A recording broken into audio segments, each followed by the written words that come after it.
Usher. Usher.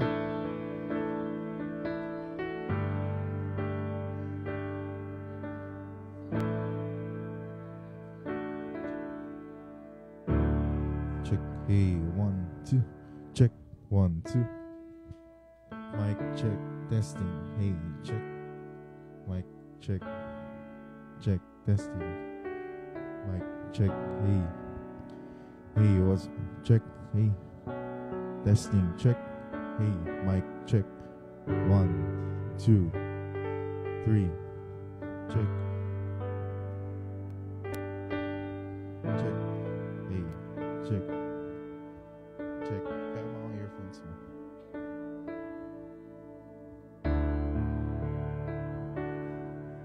Check. Hey, check. 1, 2. Check.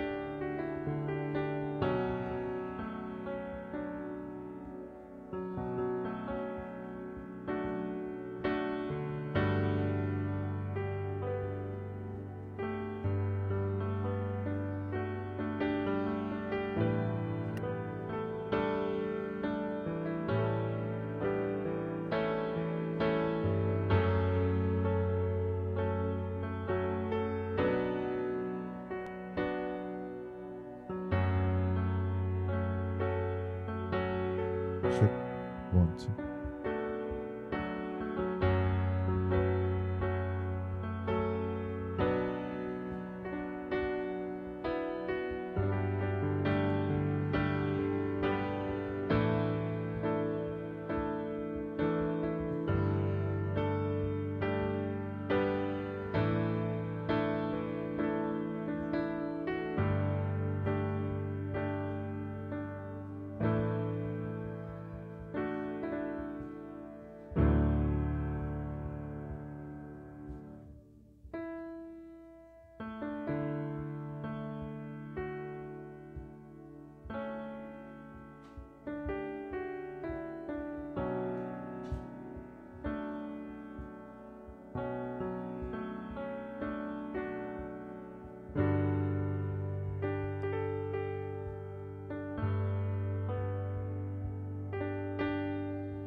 Good evening po sa lahat.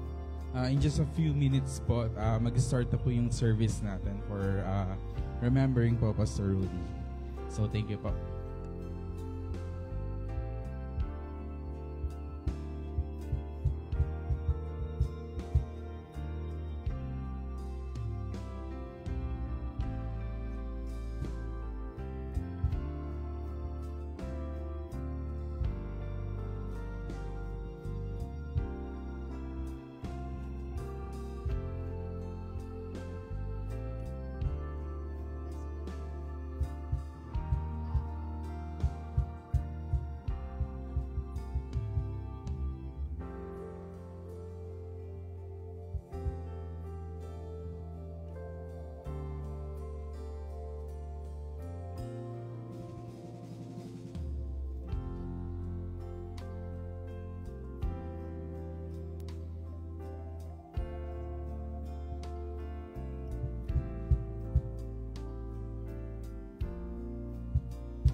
Hello.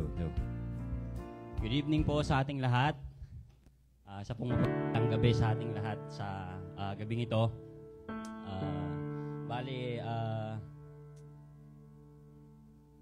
Tawag dito.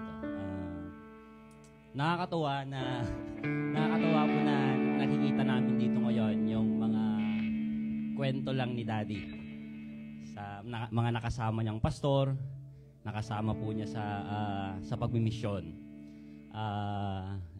Kasi knowing Daddy as a missionary, dami po niyang napupuntahan. Ayon po sa kwento niya, pero nakakasama po kami doon sa iba. And pag binasa niyo po yung Stanley po niya doon, ang dami po niyang napuntahan. Lahat sa Mindoro, lahat sa Bilibid. Pero hindi po ako yung pastor na galing sa Bilibid.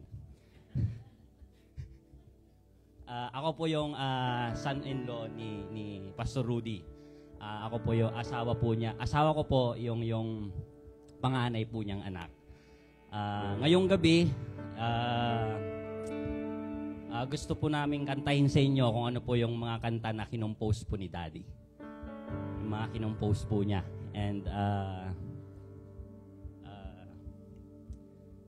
tumayo po tayong lahat para awitan natin ang kantang ito ng papuri para sa Panginoon na sinulat po ni Daddy.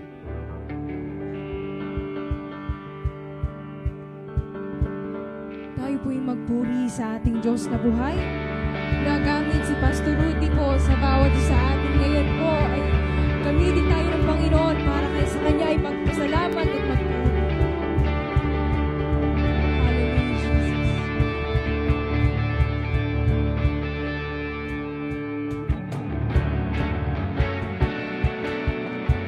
Kantahin po natin ang kabutihan ng Panginoon.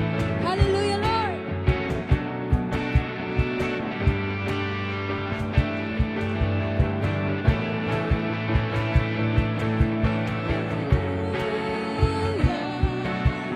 Purihin ang ating Diyos. Hallelujah. Ipanang ang ating mga kamay. Hallelujah. Purihin ang ating Diyos. Hallelujah. Ipalakpak ating mga kamay.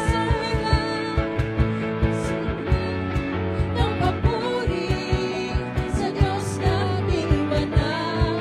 Instrumento'y patugtugin lahat sa Panginoon. Minsan pa, sumigaw ng papuri sa Diyos nating banal. Instrumento'y patugtugin lahat sa Panginoon. Hallelujah. Purihin ang ating Diyos. Hallelujah.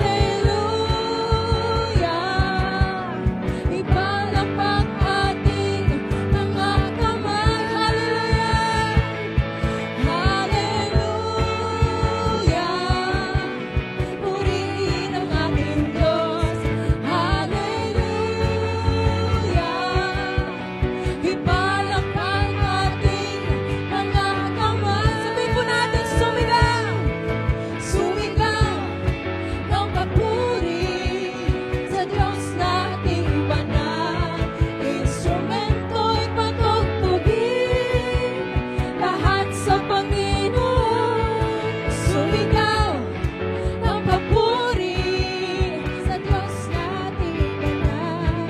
Instrumento'y patugtugin lahat sa Panginoon. Sumigaw, sumigaw ng papuri sa Diyos nating banal. Instrumento'y patugtugin lahat sa Panginoon. Sumigaw, sumigaw ng papuri sa Diyos nating banal. Instrumento'y patugtugin lahat sa Panginoon. Sarap pa rin sa'yo, O Panginoon. Ang iyong pagpapala, ang mga pagpapala mo. Lubos-lubos, minsan ang ating kaaway. Pilit natin natanggal ang damdamin. At sa ating pagpupuri, ako'y lubos na ng tagumpay. Ang kailangan lang ay babad sa presensya mo. Babad sa iyong salita. Babad ang sikreto ko kung bakit ako masaya. Kailangan lang ibabad sa presensya mo. Babad sa iyong salita. Tulad ng isang basa na laging uhaw sa'yo. Kay sarap-sarap, kay sarap-sarap pa rin sa'yo, O Panginoon. Amen. Ang pagpapalakala mo, lubos-lubos, minsan ang ating kaaway. Pilit natin natanggal ang damdamin. At sa ating pagpupuri, ako'y lubos na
praise po para sa ating Panginoon. Hallelujah. Patuloy po tayo sa presence ng Panginoon. And another song po na compose po ng ating Pastor Rudy, yung ating pong aawitin ngayong gabi. Ano po? Patuloy po tayo mag-enjoy sa presence po ng Panginoon sa gabi ito. Hallelujah. We give you praise, O God. Truly, Lord, sa presensya mo, Panginoon, may kagalakan, may kalakasan, O Diyos. Katulad po ng iniwan sa amin ni Pastor Rudy, Panginoon, patuloy kaming manahan sa presensya mo. Because in your presence, there is peace. In your presence, there is joy. In your presence, there is love, O God.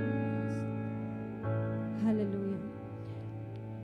Sa banal mong presensya,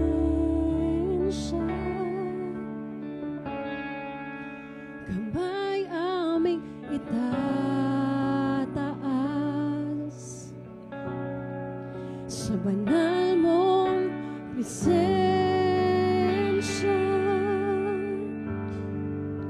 kami ay lumalakas. Sa banal mong presensya, sa banal mong presensya, salita mo ay naririnig. Sa banal mong presensya,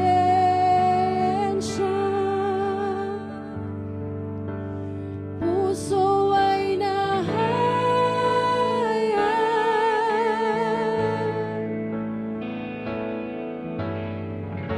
Sa'yo kami ay nagpupuri. Sa'yo kami ay sumasamba. Itataas ang pangalan mo, dakila ka, O Diyos. Tapat ka nga, tunay, kay buti mo, O Diyos, sa habang panahon. Sa banal mong presensya, sa banal mong presensya,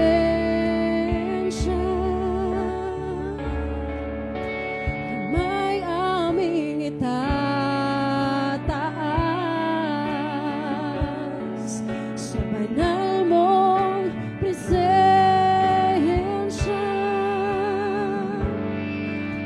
kami ay lumalakas.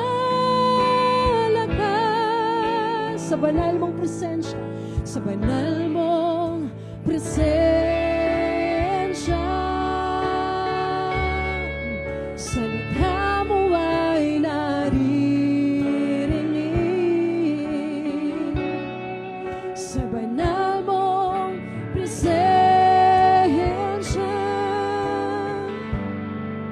puso ay nahayag.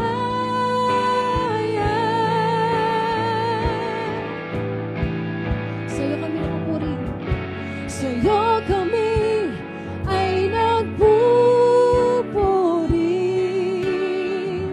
Sa'yo kami ay sumasamba. Itataas ang pangalan mo, dakila ka, O Diyos. Tapat ka nga, tunay. Sa'yo kami nagpupuri. Sa'yo kami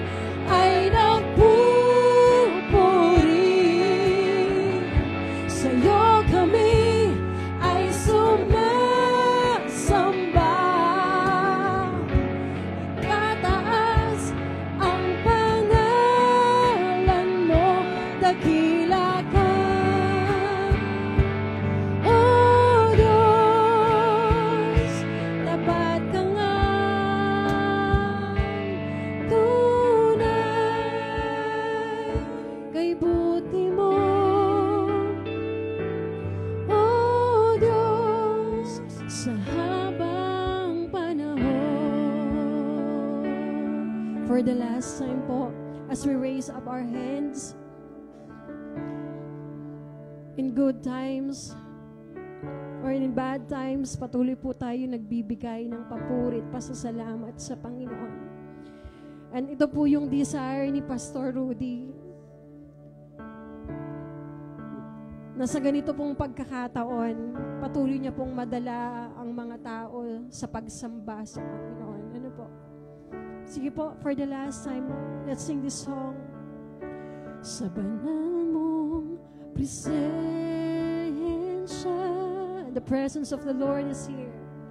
Kamay aming itataas. Sa banal mong presensya,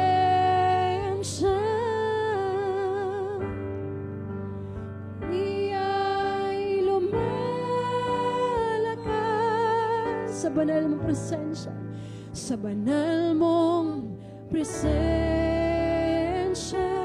salita mo ay naririnig, salita mo ay naririnig. Sa banal mong presensya,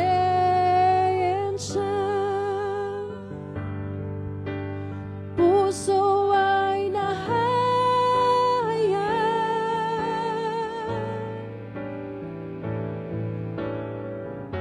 Sa'yo kami ay nagpupuri, sa'yo kami ay sumasamba. Itataas ang pangalan mo, dakila ka. O Diyos, tapat ka nga. Tunay, sa'yo kami nagpupuri, sa'yo kami ay nagpupuri, sa'yo kami ay sumasamba. Itataas ang pangalan mo, dakila ka. O Diyos, tapat ka nga. Tunay, kay buti mo. O Diyos, sa habang panahon.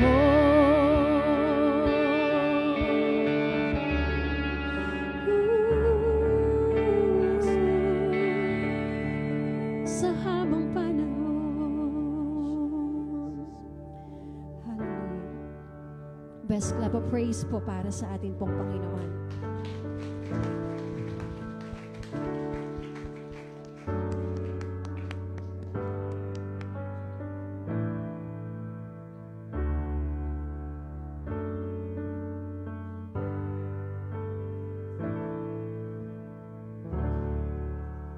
Magandang gabi po muli sa ating lahat. Maaari na po tayong maupo.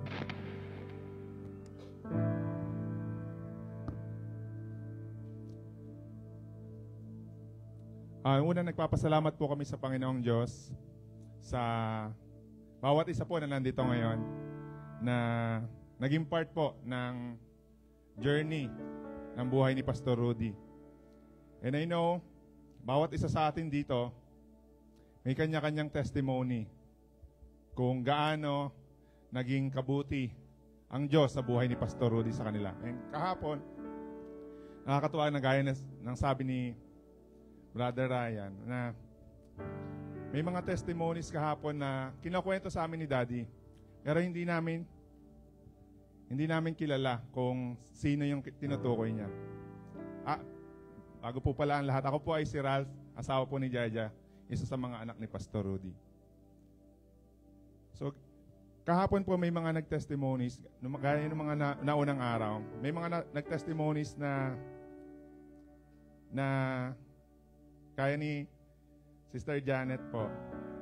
Nakakatuwa na yung mga kwentong kinukwento sa amin ni Daddy, pinatotoo ng mga tao na nagsasalita dito. Nakakatuwa na hindi pinapangalanan ni Daddy yung mga yan. Pero kagaya kahapon ni Sister Janet, yung sinabi niya na mayroon daw possess na sila Sister Janet daw po ay tumakbo at natakot doon sa possess, tinawagan si Daddy. Ilang preaching po yun na sinasabi ni Daddy na gano'n, na tayo bilang Kristiyano, hindi na dapat natin itawag pa sa pastor kung mayroong mga gano'ng sitwasyon. Dahil kung sino naman yung Diyos ni Daddy, ni Pastor Rudy, ay gano'n din yung Diyos mo. Kung ano yung authority na binigay sa kanya, gano'n din yung authority na binigay sa iyo. So, no need na tawagan pa si Pastor Rudy. So, nakakatuwa lang na bawat isa sa mga nagsasalita dito na alam mong naging malaking part ng kanilang paglakbay patungo sa Panginoon yung pagkakasama sa kanila ni Daddy. Even me po, kahit ako po, never ko po na-imagine na ako po ay magsasalita sa harapan dahil lumaki po ako na mahihiyain. Kahit sa school po noon, kahit may mga magre-report na magsasalita lang sa school, hindi ko po kayang gawin. Pero, isa sa mga katangian po ni Daddy na I'm sure a-agree kayo is hindi po siya nagtatangi ng tao.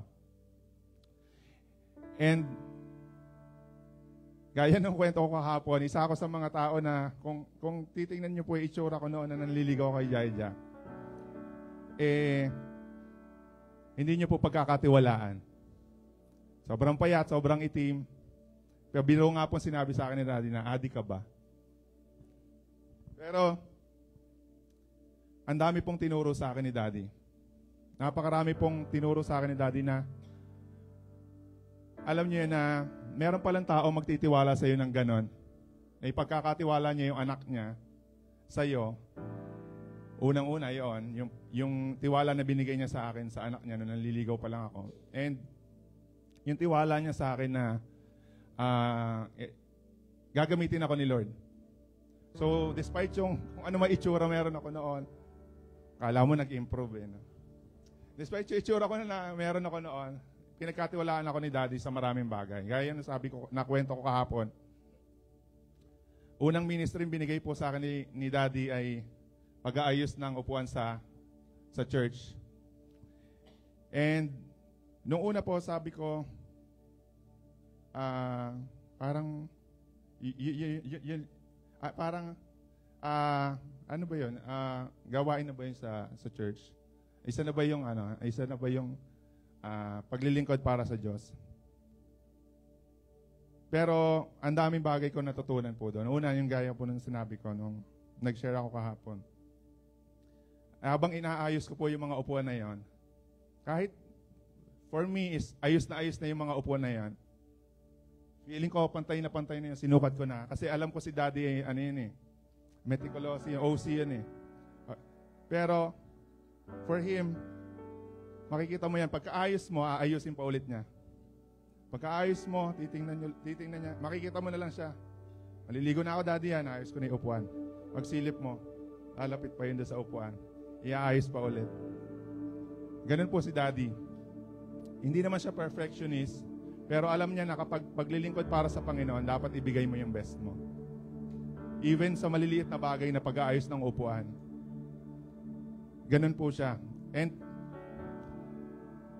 the years passed, ako po ay hindi marunong kumanta. Nakanta lang po ako ay sa video okay, sintonado pa. Pero hindi ko alam kung bakit, kung ano yung nakita ni Daddy sa akin na pinag-back up niya ako. Nanginginig pa ako noon, hindi ko alam kung anong gagawin ko. Nakikita ko siya na kumakanta, nasabay ako, pero hindi ko alam kung bakit niya ako sinama as backup dun sa pag siya yung nagpapaawit. Kasi si Daddy po noon, nung nag-i-start pa lang po dun sa Batangas na church, siya na po yung nagpapaawit, siya pa po yung mag-i-preach.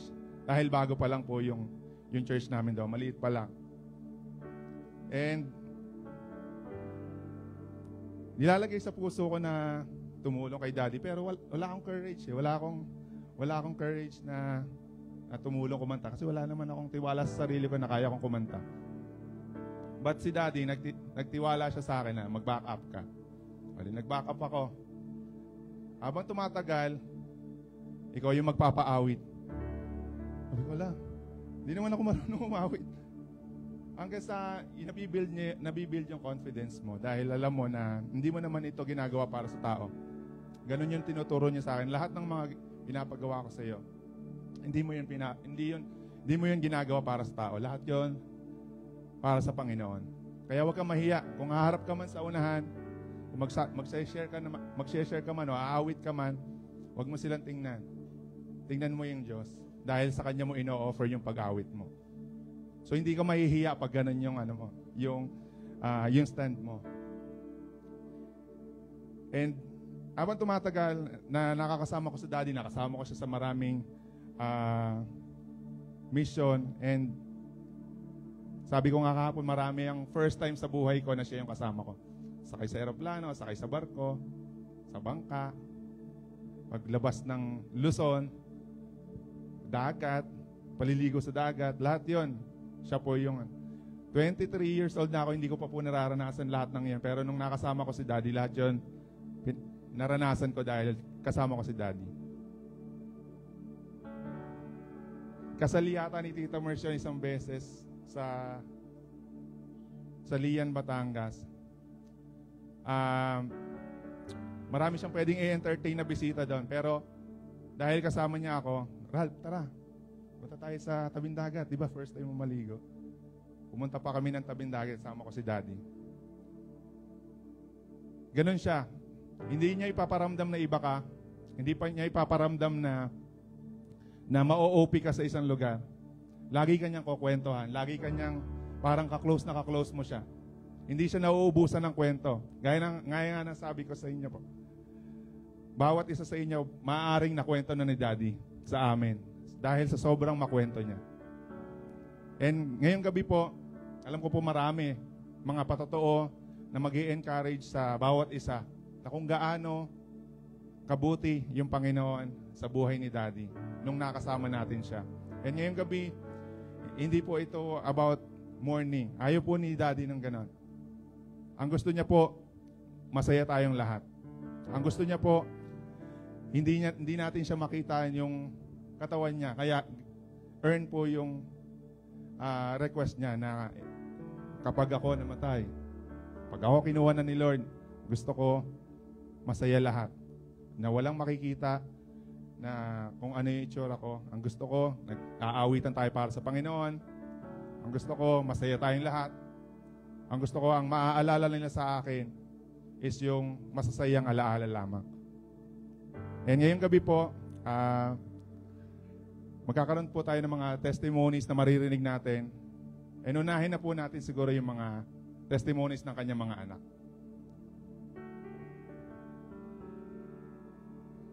Good evening po sa bawat isa. Palakpakan naman po natin ng Panginoon sa buhay po ng aking tatay. Tunay nga na hindi nagkulang, hindi talaga nagkulang ang Panginoon sa buhay po ni Daddy. Si Daddy po, marami siyang mga practices na talagang makukuha mo na maganda. Katulad ng si Daddy po hindi nalilate to. Sabi niya lagi akong on time. Pero kami, binabansagan namin si Daddy po magkakapal. Before time ka din. Ang flight po namin 6 a.m. Nandun na po kami ng 7 p.m. sa airport. Di ba po? Baka inunahan pa namin nakadalawang flight pa yung aeroplano, saka kami pwede sumakay. Ganun po kahaba yung oras si Daddy. Pero talagang tinitreasure niya po yung time. And I think yung time na nandito siya, nakasama niya po kami, na-treasure niya rin po yun. Nakakatuwa po na si Daddy po naging tatay siya sa amin. Pero hindi lang po siya tatay. Naging tropa rin po namin siya.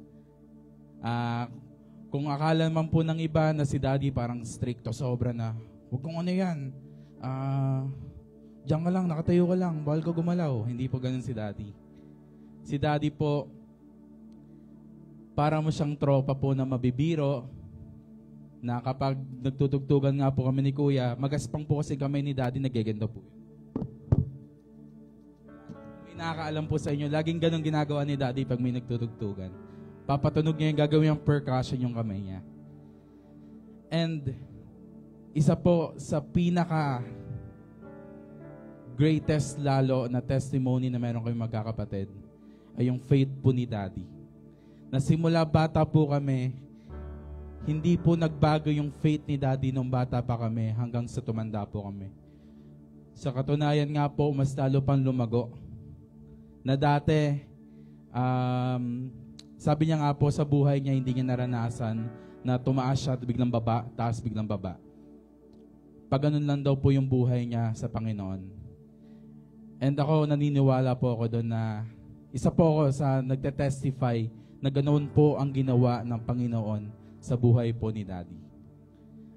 And alam ko po, lahat mga nandito pong tao, mga nakasama po ni Daddy, ganun rin po ang testimony kay Daddy. And that's why po, sobrang tuwa po, nung namatay po si Daddy, nung that time, nakakalungkot po, sa tunay lang. Kasi yung presence niya po, hahanapin mo eh. Hindi yung mga memories na, kunyari, pumunta kayo ng Boracay, hindi po yung hahanapin niya eh. Yung daily life niya eh. Na bibigyan mo siyang tubig, utusan ka, wait lang, mamaya. Ganun pa eh. Mamimiss niya po yung gawain na yan. Pero po, yung kinuha po ni Lord si Daddy, may relief po sa amin. Na alam po namin na si Daddy, yung mission niya po dito sa earth, ay accomplished. And talagang nagawa niya po na may kabutihan na kasama po ang Panginoon. Hindi po siya pinabayaan ng Panginoon hanggang sa huling breath niya po. Ganun na rin po yung kanyang huling mga araw. Punong-puno po ng pagpupuri yung ginawa po ni Daddy sa hospital. Na imbes na may kita mo sa kanya dapat, in pain siya, nagrereklamo kasi disoriented po siya eh. Hindi po. Ang may kita niya po sa kanya, nagpupuri siya, nasayaw pa nga po siya eh. Gumaganin yung kamay niya sa praise song po. And in that situation po, sobrang nakakabilib. As a father po, kaibigan, and pastor, talagang wala nang hanapin pa eh. May inspired ka po sa buhay ni Daddy na yung buhay po ni Daddy, mas mapapalapit ka pa po sa Panginoon kapag napagmasdan niyo po yung buhay niya. Yun lang po yung masasabi ko at ibibigay ko na po yung mic sa kuya ko po na si Haniel Del Rosario po. Maraming salamat po.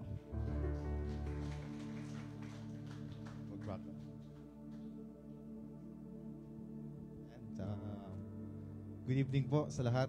No? Nakikita ko po ang daming mga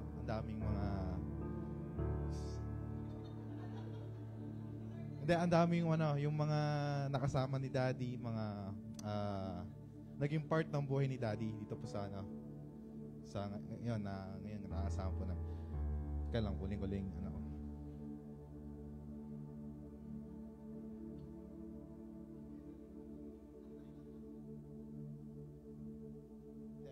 Ito po, madalas mababanggit ni Daddy na verse. Trust in the Lord with all your heart and lead not on your own understanding. Tapos yung sumunod.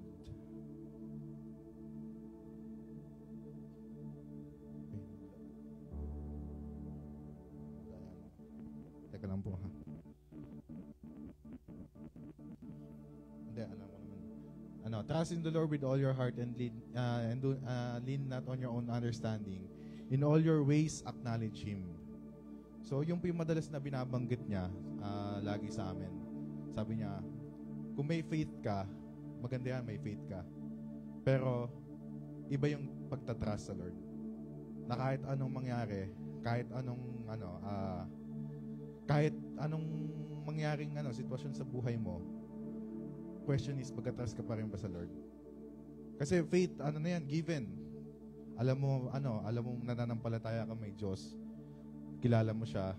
Pero yung pagtatrust fully knowing na ano na kaya niyang gawin yung magandang hindi magandang sitwasyon, kaya niyang baligtarin. Tapos lagi niya sinasabi sa sa church, all things work together for good for those who love the Lord. And the bottom line is, if you love the Lord, all things work together for good. Yan. So sa pagtatrust ni Daddy sa Lord, nakita ko po yung bunga ng pagtatrust niya. Kasi nung ginakwento niya sa amin, nung time na yun nga, ginamit siya ni Lord, sabi niya, kung gagamitin siya ni Lord, mag-trust ako kay Lord. At nakita ko po yung bunga. Ito po, ayan kayo. Yung pagtatrust ni Daddy sa Lord, ito po yung bunga nakita ko. Kaya po yung yun po yung mga yung testimony. Tayo po yung living testimony ni Daddy sa gabing ito. So, marahil iba po sa inyo, tag dito, mga nakasama ni Daddy matagal or nakasama sa misyon. Pero, one thing po talaga na nagtumatak sa akin is yung pagme-mentor niya as leader. Lead by example. Gagawin niya po yung sinasabi niya. Ipapakita niya sa'yo kung paano gagawin para ikaw susunod ka. Yung totoong leader, makikita mong ginagawa niya yung sinasabi niya. In that way, makikita mo sa kanya na tama, ito nga yung tamang gawin. Ito nga yung totoong leader. So hindi naman po kaila na andito po tayong lahat kasi once naging leader niya po si Daddy at kayo na rin po yung mga naging leader ngayon. So proud po ako na maging anak ni Daddy, ni Pastor Rudy. Lalo na yung talent ko po yung talent na binigay ni Lord sa akin. By din po yan pagkatras ni Daddy kay Lord. Pinag-pray niya po yan. Simula baby pa lang daw ako. Gusto niya marunong mag-keyboard, marunong mag-gitara, drums, lahat. Makakasama siya mission. Every time mag-i-speak siya, may background music na piano. So, hindi naman po yun na yun nga po yung nakuha ko. Yung binigay ni Lord na talent. So, by prayer din. Saka sa last, yung mga nung time na kinuha ni Lord si Daddy, nagkaano sa akin yung mga prayer request niya. Yung, parang nag-recall. Kasi sabi niya, ayaw niyang mahihirapan siya or gusto niya tutulog lang. Ayaw niyang, maging, pabigat or parang overburden. Tas, yung time na, ayaw niya yung dadating yung point na magdadialysis siya. Yun yung naging sinasabi. Gusto niya natutulog lang daw siya. And, nakita ko naman talaga, sabi ko, ang lakas ni Lord kay Daddy ang lakas ni Daddy kay Lord. Pero mo, yung mga request niya, simula pa nung time na na kahit nung nagkasakit siya, nanghina siya, hindi nagkulang si Lord sa kanya. Parang siguro sabi nga ni Brother Alex, ang dami daw gano'n ni Daddy. Madami na siyang naipon. Siguro yung request niya, parang maliit na lang yon. So, yung po yung talagang nakita ko sa Lord, nakita ko sa Daddy ko, yung pag-trust niya kay Lord, 100%. Kahit nga po yung sacrifices sa financial, sa time, or yung pagod, pag pupunta sa mission, magko-crusade, magko-concert, dadala kami ng gamit, bali wala lahat yon para lang may share yung gospel. Doon talaga yung tumatakbo sa isip ko. Kaya to God be the glory po at kasama na ni Daddy si Lord sa langit. So ayan, binibigay ko po yung mic sa ate ko. Ewan ko kung kakayanin niya pero kaya niya. Kaya mo? Naka-shades. Nanginginig yung tuhod ko.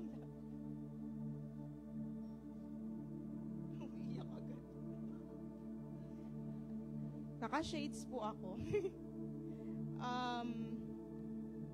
Una po sa lahat, nagpapasalamat po ako sa inyo.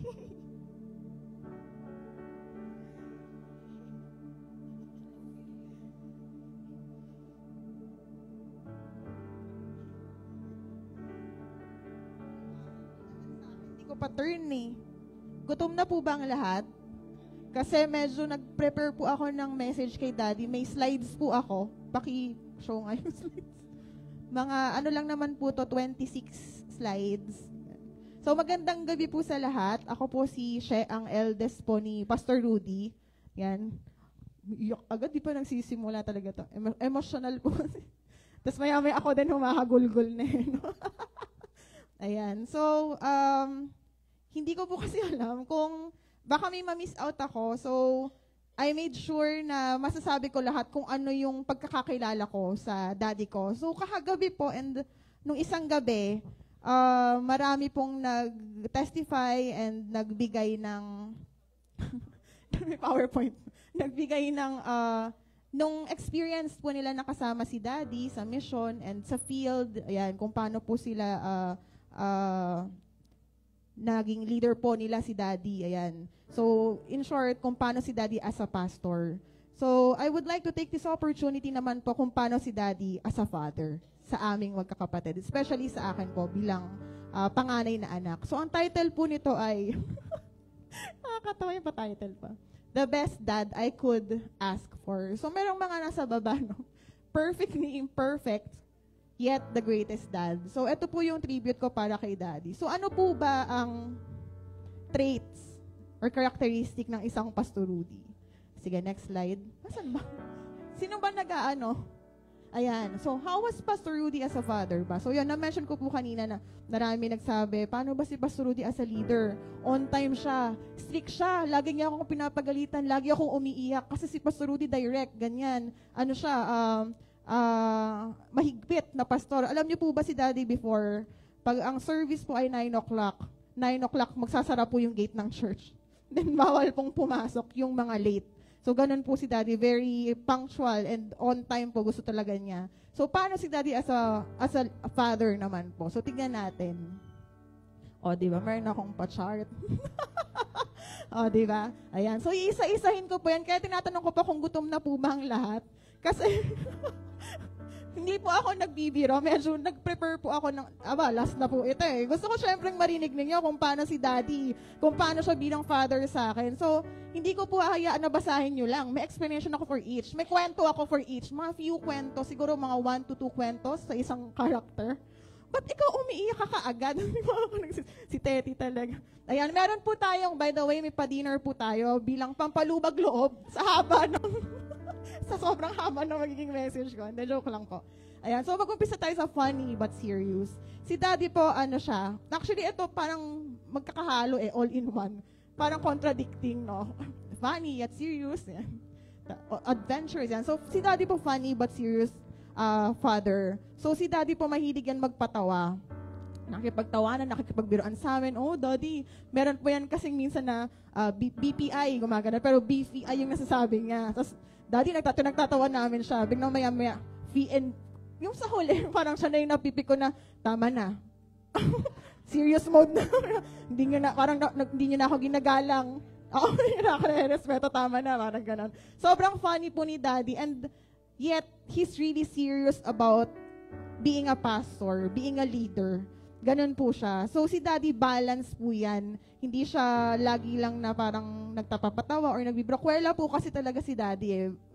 I guess, dun kami nagmanang magkakapatid na hindi namin kayang serious lang. Laging merong pagpapatawa para masaya. Yun, para light yung mood and masaya.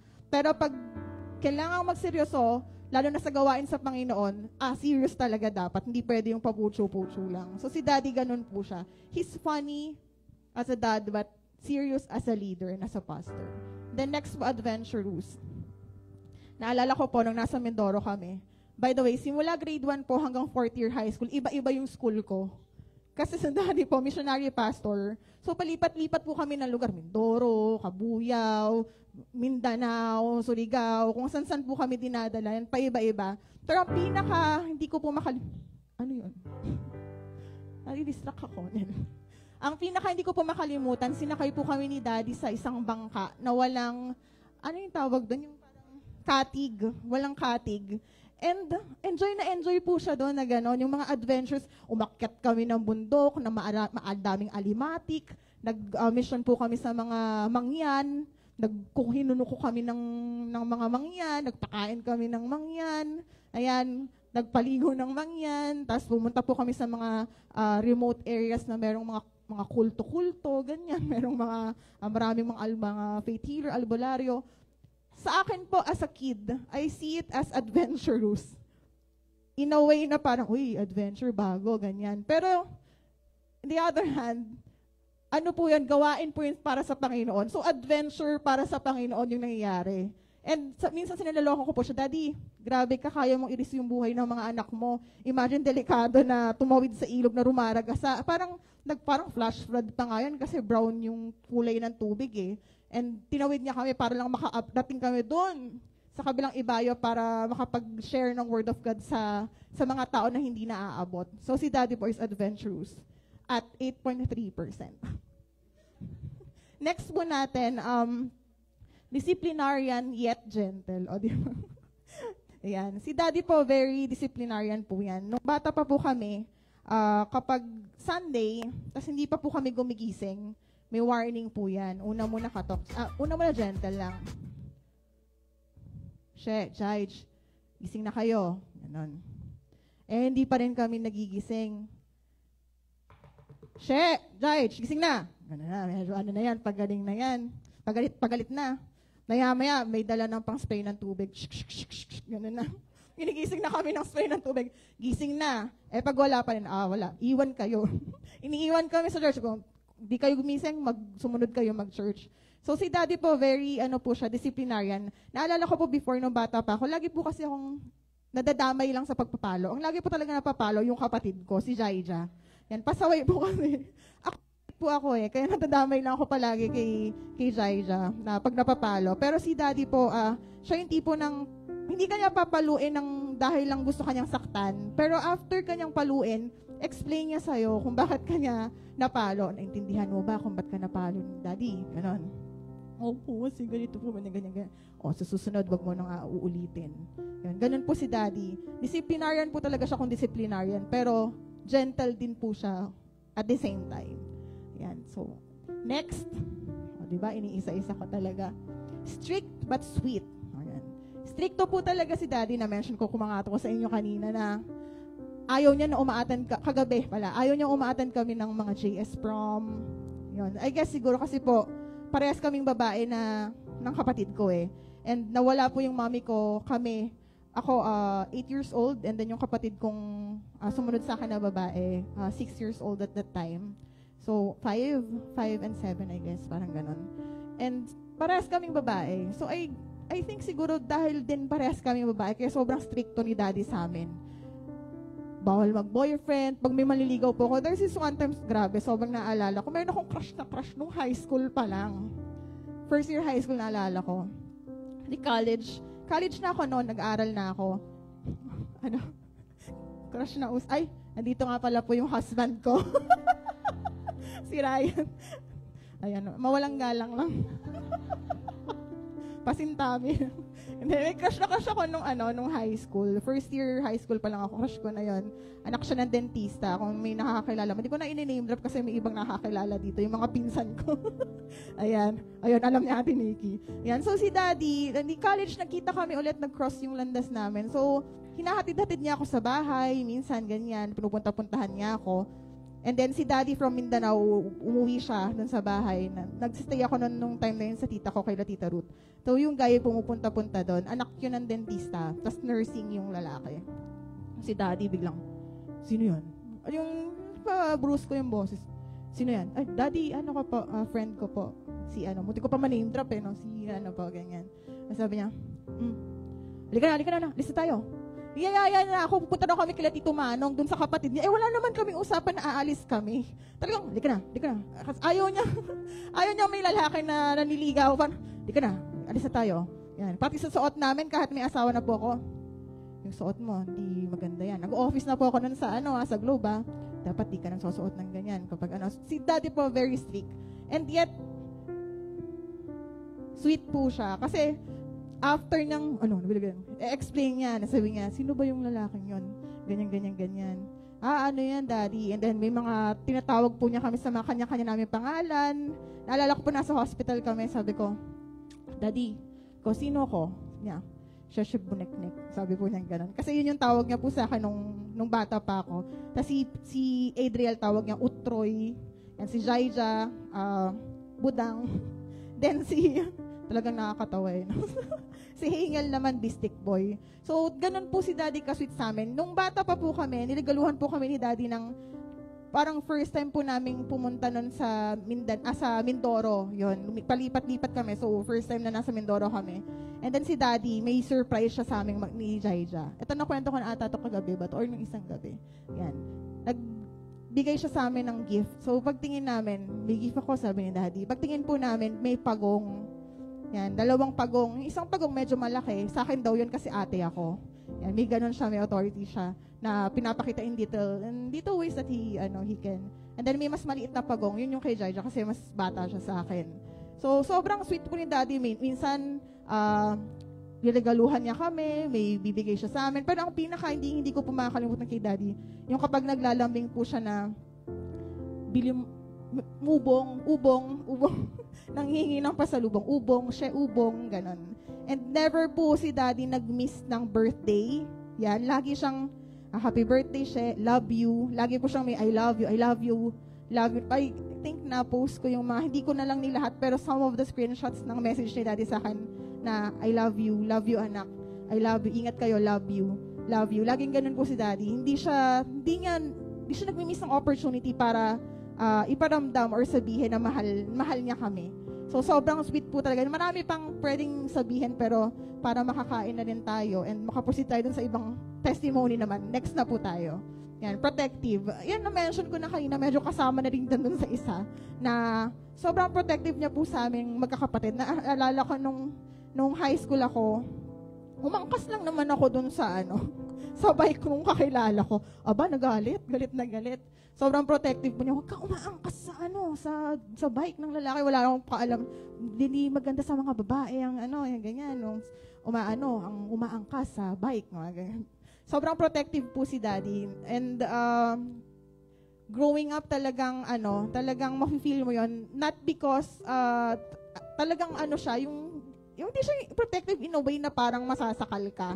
Pero protective siya in a way na mararamdaman mo na mahal ka niya and chine-cherish ka niya, tinitreasure ka niya. Ganun po siyang klaseng pagka-protective si Daddy. Even sa mga youth sa church na babae and sa mga kapatid ko, sa mga lalaki, sobrang protective din po talaga si Daddy.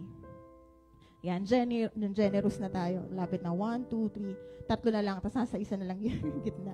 So si Daddy sobrang generous niya na kahit na last na sa kanya na lang or pwedeng ibigay niya na supposedly sa pamilya niya, bibigay niya pa po sa nangangailangan.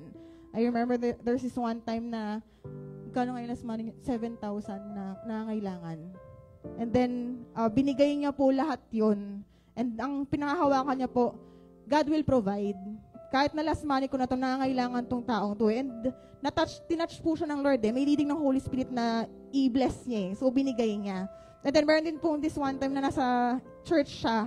Wala siyang pera sa bulsa niya. And then, ang sinabi ng Lord sa kanya, bigay mo yung relo mo. Yan. Then, binigay po niya yung relo niya. Si Daddy kahit po, sing-sing. Wedding ring ba yung binigay? Hindi naman, no? Normal. Ayan. At sobrang generous po talaga ni Daddy. Not just in, hindi lang sa material things na kaya niyang ibigay, pero sa mga advices, and most especially sa pagmamahal po. Wala siyang sinisinong tao. Tama po yung sinabi nila kanina. Kahit sino pag lumapit po sa kanya, talagang ipaparamdam niya po sa'yo na mahal ka niya, na mahal ka ng Diyos. Ganun po si Daddy. He has a really big heart. Yan, sobrang generous po siya. And sobrang appreciative po ni Daddy. Na kahit little things lang na may ibigay ka sa kanya or may ginawa ka, na-appreciate niya po yun. Lagi po niyang pag kinakamusta po siya yan, natutuwa po siya yan. Naalala ko nung last time na nagsasabi po siya, natutuwa daw po siya sa ate niya. si Tita Mers, yung panganay po na ate nila daddy, na appreciate daw po niya na kinakamusta siya, tinetext siya. Yun, sobrang appreciative po talaga ni daddy. Nakakatuwa kumbaga ang dami niya nang naranasan sa buhay. Siguro yun yung nakakapagpa-humble sa isang tao eh. Yung kapag na-appreciate mo lahat ng bagay. And si daddy po, sobrang na-appreciate niya yung creation ng every time na nagta-travel po kami, talagang talaga na ang creation ng Lord. Si daddy po pwede naman kami mag-aeroplano, kahit na kaya naman. Pero mas pipiliin niya po minsan mag-byland, mag-bus, kasi gusto niya po yung tumitingin sa view. Then ina-appreciate na po na mag-stop kami. Anak, tingnan mo, ang ganda, ganyan. Tingnan mo yan, ang ganda na, no? Ano yan, ganyan. Tingnan mo to, ang ganda. Sobrang appreciative po ni daddy. And maliit or malaking bagay na binibigay po sa kanya, sobrang na-appreciate na po. And then last po, caring and loving. Ito yung pinakamalaking percentage, 41.7. Siguro na magkano lang yung kusang na. Pero sobrang laki po talaga yung heart ni daddy. Caring and loving. Naalala ko before, may boyfriend na po ako doon. Pero na-trabaho po ako sa Hong Kong na as an IT consultant, dinala po ako doon. Nag-stay po ako doon parang 1 month. And then yung first 2 weeks, sinayaan po ng boss ko, which is uncle ko din, na kasama ko si daddy. And then yung time na nandun po ako, grabe, sobrang buong ko na feel na, shucks, grabe si daddy. Pinagpuplansya niya po ako ng damit. Yung ipapasok ko sa office pinaplansya po niya, and then tinutupi po niya. Tapos, ang route po kasi dinadaanan ko doon, nagtatrauma ko, sobrang haba. Lalakarin ko, magtatrauma ko, lalakad, tapos trauma ulit. Sobrang layo po. Kasi daddy meron siya nakitang shortcut. Sa sobrang gala niya, meron palang shortcut na isang direksyon lang dito, na ginagawa ko, ikot pa ako pag gano'n. From here going there, meron pala. Sobrang na-appreciate ko po yung, wow, sabi ko, leader ng church, and kumbaga, ng mga members po, nakikita sila nila talagang leader siya. Pero as a father, pinagpaplansya niya ako, pinaglalaban niya ako, talagang inalagaan ko niya kapag i-prepare niya yung pagkain ko, kung ano yung kakainin ko. Sobrang nare-recall po sa akin lahat. Talagang sobrang na-amaze na ako na sobrang caring and loving ni daddy as a father. Sobrang nakakabilib. And then last po is loves God. 100% po. So total 200. Over lang. Pero yeah, totality of it all. Lahat po ito, lahat ng character na to, hindi naman yan posible kung wala kang Diyos sa buhay mo. Kung wala kang pagmamahal sa Diyos. It's the love of God that overflows sa Kanya. Kaya nagagawa niya yung mga bagay nito. Yun nga po, yung mga ama natin sa lupa, they're imperfect. Talagang natututo pa tayo na tututo pa sila. Lahat naman tayo, diba? Lahat pa tayo ay nasa process pa ng pagbago from glory to glory. Pero hindi natin kakayanin yun, yung mga bagay na kailangan natin ibigay, yung mga pagmamahal na kailangan natin share, yung mga good traits na ipapakita natin kung wala tayong gusto buhay natin. So ang nakikita ko po nun talaga is, he's like that because he loves God. So yun po yung nasa buod ng lahat ng yun. So yun po. So as a last, sa last slide, ito po yung song na favorite ko. Sige, para kay daddy. Mention ko lang din po, bago. Nung bata pa po ako, patay po ako pinanganak. Talagang wala akong heartbeat, hindi ako humihinga. And purple na, declared dead na talaga ako. Pero si daddy po, ang ginawa po niya, kumuha siya ng oil, and then binuhos niya po sa ulo ko. And he prayed, he offered me to God. Sabi po niya na gamitin ako ng Lord. And every time na may opportunity niya ulitin na po sa akin, nire-remind niya na in-offer kita kay Lord. So yung buhay mo, hindi yan sa'yo. Sa Lord yan. Pagpagamit ka sa Lord. So nitong mga last na days na po niya, binatal ko rin po siya sa Lord. Na Lord,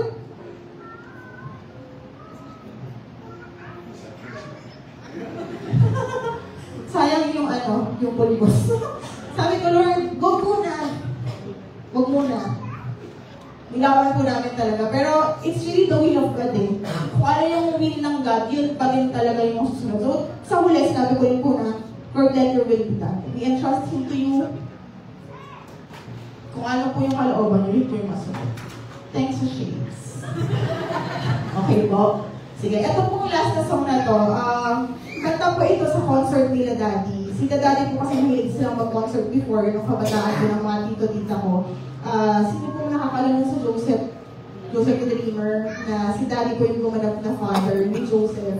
Wala pa lang po yung uncle ko na siya yung nag-direct din ng concert, pero siya yung gumanap na Joseph. So there's this song na gustong-gusto ko kasi siya yung talagang nagpo-portray ng kung ano yung tingin ko, kung paano ko i-describe yung kung ano yung pagmamahal ko kay Daddy at kung ano siya sa buhay ko. So ito po yun, nakanta ko po, siya nakakahiyap. Sige, next. Sige, aanhin ko na lang po. Okay. Teka lang, hinga lang po ako. Kasi more than naiiyak ako, nahihiya ako. Pagkanta ko. Ayan. So, ayan po yung lyrics niya. Ang kumanta po niyan lalaki. Ang original title po niyan is Like Father, Like Son. Pero pinapalitan ko siya ng child kasi hindi naman ako son, obviously. Babae mo. Ayan. So, ito po siya. Thank water. Ayan. Pasensya rin po yung process ko. Kahapon ako nagsasalat. So, medyo paus na. Paano mo? Nakanta ko siya.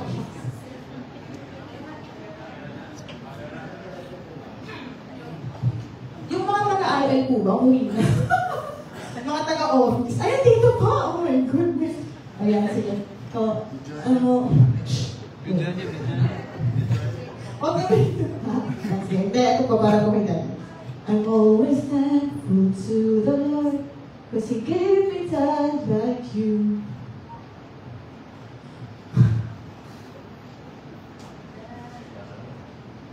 Sabayan niyo po ako. A dad that's always here for me, who helps me dreams come true. And if the Lord will grant it, I'll have a chance someday. And I know what you feel when you sing. Like father, like child, I will be with Jesus, my King.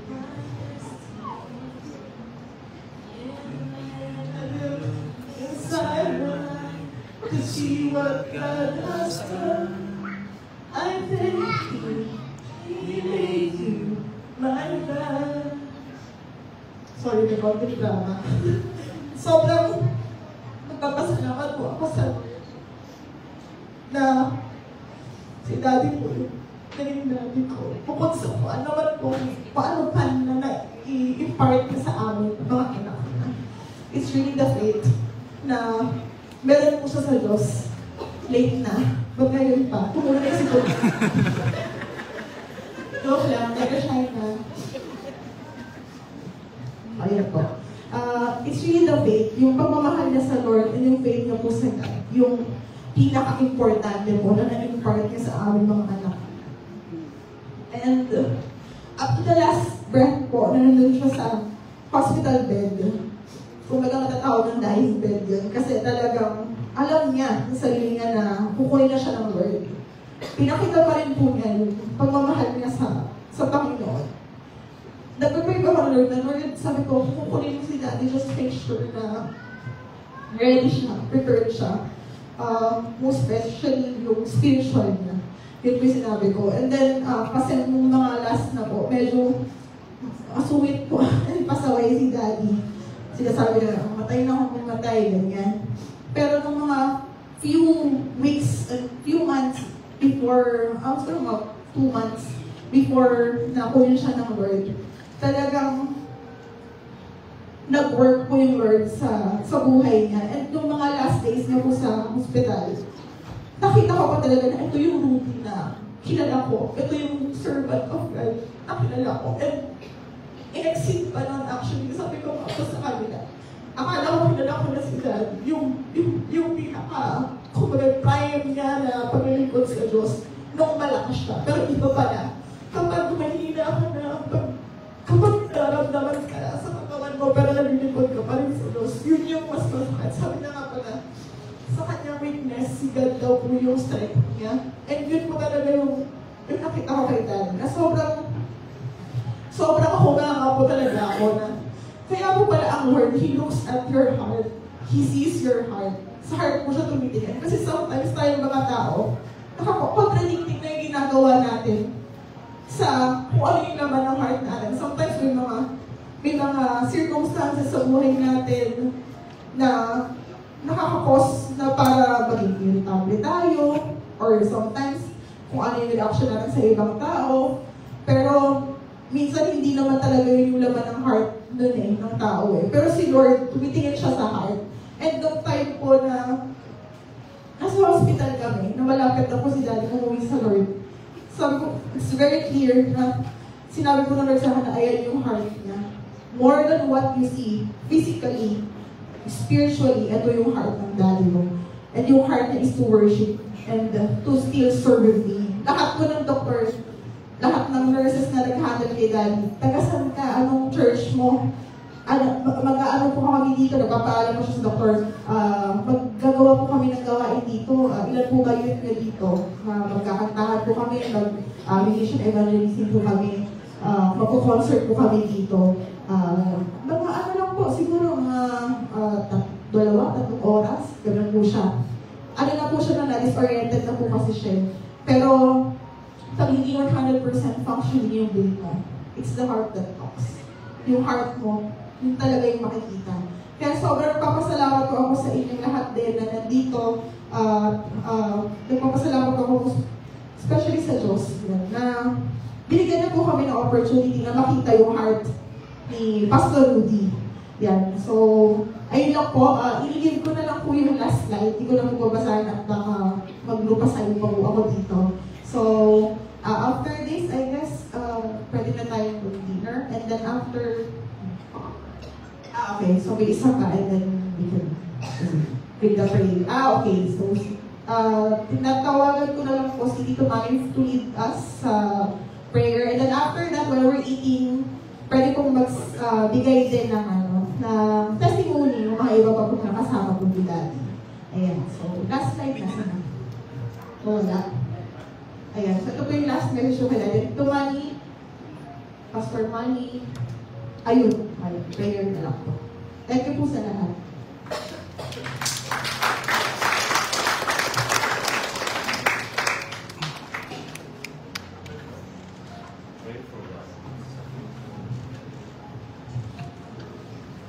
Pwede mo mag-testimony muna?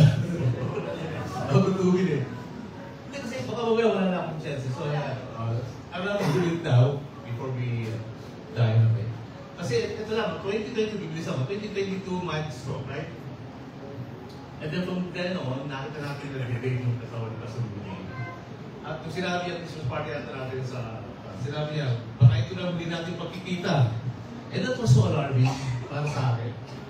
And then, dumating na itong pagkakataon na nangihina na siya. And sabi ko nga sa Panginoon, Lord, parang hindi ako sanay, makita si Pastor Rudy na ganito. We're not used to it. So, and then, 60th birthday niya, on the way to Batangas, the Lord impressed upon my heart. Sabi, I'm not yet done with Pastor Rudy. Sabi, hindi ko maintindihan ito. Bakit sinasabi ko ng Panginoon? Is it goodbye? So, sinabi ko sa kanya during this birthday, right?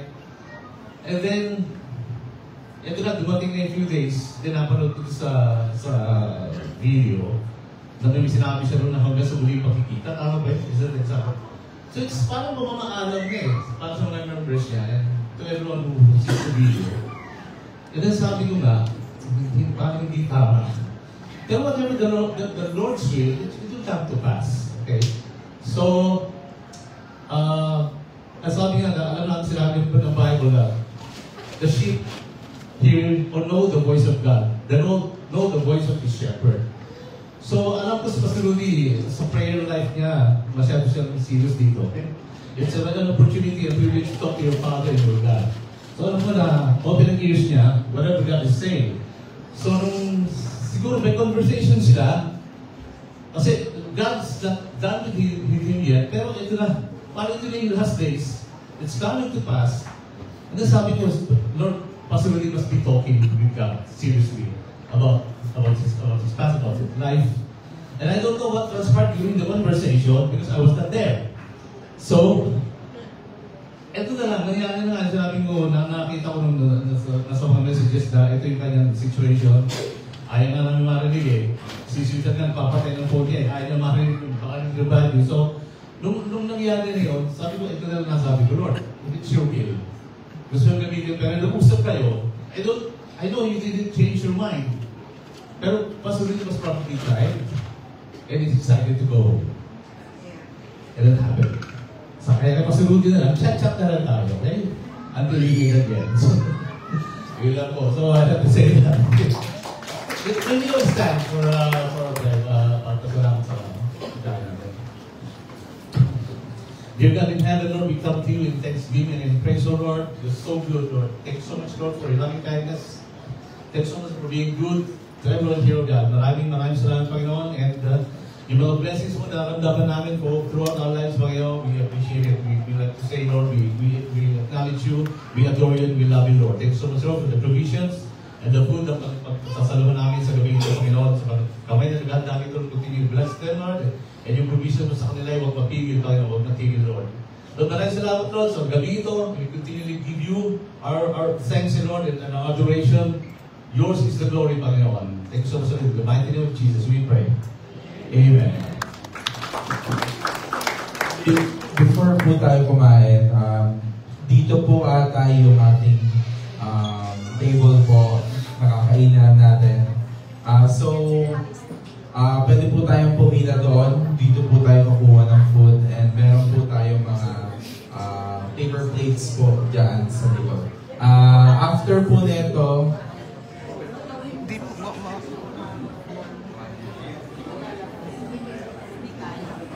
okay, sa likod lang po yung daanan, then ano na lang po. After po natin kumain, open po yung mic natin.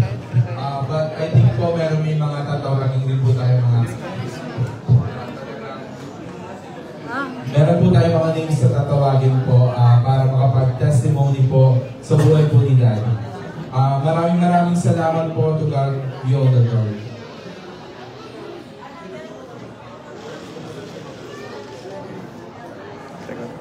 And also po, if mas okay po if mauna po yung mga senior po natin